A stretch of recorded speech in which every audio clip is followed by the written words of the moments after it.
አረ ጉድ ነው ፋሚሊ አረ በስማም ይመረጃ እውነት ከሆነ ለኔማር ጁኒየር ደጋፊዎች እንኳን ደስ አላችሁ በአሁኑ ሰዓት የኔማር ጁኒየር ፋን ፔጅ ቬሪፋይድ የሆነ ፔጅ ነው ኔማር ጁኒየር በ2026 የዓለም ዋንጫ እንደሚሳተፍ በአሁኑ ሰዓት ዘግበዋሉ ፖስቷሉ መረጃው ምን እንደሆነ ግልጽ አድርጌ ልንገራችሁ መረጃው ምን እንደሆነ ግልጽ አድርጌ ስነግራችሁ በአውሮፓ የሚገኙ የኔማር ጁኒየር ደጋፊዎች ኔማር ጁኒየር ፋን ፔጅ ወይም ደግሞ ቬሪፋይድ የሆነ የፋን ፔጅ አላቸው እና አብዛኛው ጊዜ ድምጻቸውን ያሰሙ ነበር ኔማር ጁኒየር ከብራዚል ስኳድ ጋር ስብስብ ውስጥ መግባት አለበት በማለት ድምጻቸውን ለካርሎ አንቸሎቲ ያሰሙ ነበር በመጨረሻም ካርሎ አንቸሎቲ ይህን በመመልከት ምላሽ ሰጥቷል ካርሎ አንቸሎቲም በዚህ መልኩ ምላሽ ሰጥቷል እንደተናገረው ከሆነ አሁን የምንገኘው ዲሴምበር ወር ውስጥ ነው ቀጣዩ ወይም ደግሞ ጁላይ የ2026 የዓለም ዋንጫ የሚጀምርበት ወር ነው በዛ ወር ስብስብ ይፋ የሚደረግበት ኔማር ጁኒየር እስከዛ ከህመሙ ካገገመ ወይም ደግሞ ምርጥ ብቃት ካሳየ ከብራዚል ስኳድ ጋር ስብስብ ውስጥ ይካተታል ሲል ካርሎ አንቸሎቲ ተናግሯል እናም በአሁኑ ሰዓት ደግሞ ኔማር ጁኒየር ያለበት ፖዚሽን አሪፍ ላይ ይመስለኛል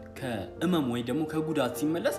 ምርጥ ፖዚሽን ይዞ እንደሚመለስ ወይም ደግሞ ብቃት ይዞ እንደሚመለስ ተስፋ አድርጋለሁ ለኔማር ጁኒየር ደጋፊዎች እንኳን ደስ አላችሁ ይህ ቪዲዮ ሪፖስት ኮምፕሊት ማድረግ እንደርሳችሁ ሐሳባችሁን ኮሜንት ላይ አስቀምጡልኝ ፒስ አውት